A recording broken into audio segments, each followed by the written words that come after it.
Hey guys, karibu sana ndani ya Football Fans Clan. Channel ya pekee hapa Kenya ambayo inaangazia tu hisia, mbwembwe na muone mashabiki wa soka kila baada ya mechi kubwa. Iwapo wewe mgeni mazee na kuomba usitoke kabla ya kusubscribe, kulike na kushare. Pia comment yako mazee itakuwa ya muhimu sana. Shukran.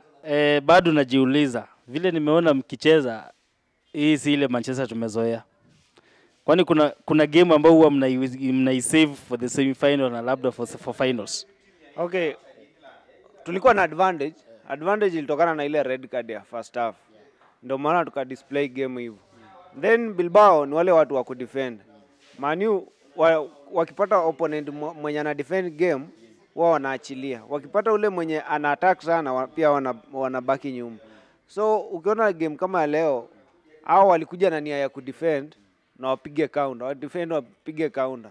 Na hawajui madefender wao hawajai cheza na hii forward line yetu. Na wakumbuke tena hiyo ni huko ni Spain. Hii ni timu ya England. So zile ma clean sheet zao zenye wanaweka sijui mingi sijui mpaka wanakuwa number 1 hawajafunga mabao mingi. Hiyo wafanyie kwao. Kwetu wakikutana na Manu ni hivyo. Na wajue sasa Manu ni kama Real wakifikanga mahali penye wakapa. Ikifika hapo ni tutaenda tu hivyo hata hii tote hii. Ombi langu ni itolewe lakini tukikutana nao finali tutapita tu nao tukienda as long as tuko na Casemiro, tuko na Ahmad. Huyo kijana ameingizwa dakika kidogo. Lakini kama angeanza tu hiyo game tu akuwe fiti. Walai. Leo sidhani kama kuna mechi ambayo imekubali kuliko hii ya leo. But pia another thing ukiangalia upande wa Atletico, we don't know what was wrong with them. Walikuwa naanguka kila wakati, pasa wanapiga ni kama hazina mwelekeo. What do you think was wrong with the Athletic Bilbao? Athletic Bilbao, shida ilitokea ile venye walipata red na wakakuwa na feelings. Hizo feelings zikakuja zikaharibu game yao. Na hapo mbele pattern ikaribika. Juu before ingize ule defender, hiyo defense line yao ilikuwa less. Na wakakuja wakatoa forward ambapo ikaleta confusion mingi hapo mbele. Hakukuwa na muingiliano vizuri. Na tena ukiona in short yani nitasema wako ligi kama Manchester they are better than them. So hata labda hii first time venye waliambiwa endeni mdefend tutakomboa hizo bao 3 kwao. Lakini wajua hii hapo wanakuja theater of dream. Kama wataota hiyo ndoto itakuwa mchana. Hakuna bao wenye watakomboa hapo. Sisi tuko finali tukiwa safe. Yeah. Officiating kidogo, referee alipeana penalty which is correct na akapeana red card kulingana na Dosgo.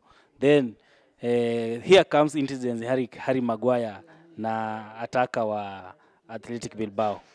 Maguire akafanya mambo yake na referee pale nothing was called. What do you think was the reason? Maguire kwanza ni king na king anaogopewa. King hizo decision za kumake azimake hivi. Then ukiona kwa really football hiyo ni ya Maguire ndio alimshika lakini hakumshika. Kuna incident ilifanyika pia pale nyuma. Ile yenye PSG walinyimwa pena ilikuwa same na hiyo. So alimshika ndio lakini alimshika ni kama hii mkono haikugwama. So na refu alikuwa hapo karibu. Ndio maana hiyo yellow card haikufaa. Then yeye player na opponent alitangulia kumshika akapita mbele ndio huyu akamguza yeye hakumshika alimguza tu. So hapo hivyo mimi nasema refu amekuwa perfect. Juu hata ukiona tu kwa madaka za kwanza ama jamaa walikuwa wanacheza nikao wenyewe wanacheza rugby. Walikuwa wanafika kufika lakini refu hakupeana kadi. Alikuja akapeana red card peke yake. So ile ya Maguire mimi nasema ni walikuwa maofficial 4 wote wali make correct decision. Mngangana kujitetea basi pe man of the match. Man of the match wangu mimi napea Casemiro next season nyingine wania. Uendelee kutubeba venye unatubeba. Juu sai mid ya Manchester, defensive midfield ya Manchester inabebwa na Casemiro. Hizo zile vitu zenye anafanya ni zile vitu zenye Brazilian hufanya. Sio zile vitu zenye Anthony alikuwa anafanya tujui unazunguka na ball. Kwani ni ile tule tu vitu kupiga na nini na kamba hivi zianza kuzunguka. Hapo Casemiro anacheza ball poa na ana deserve kwa man of the match.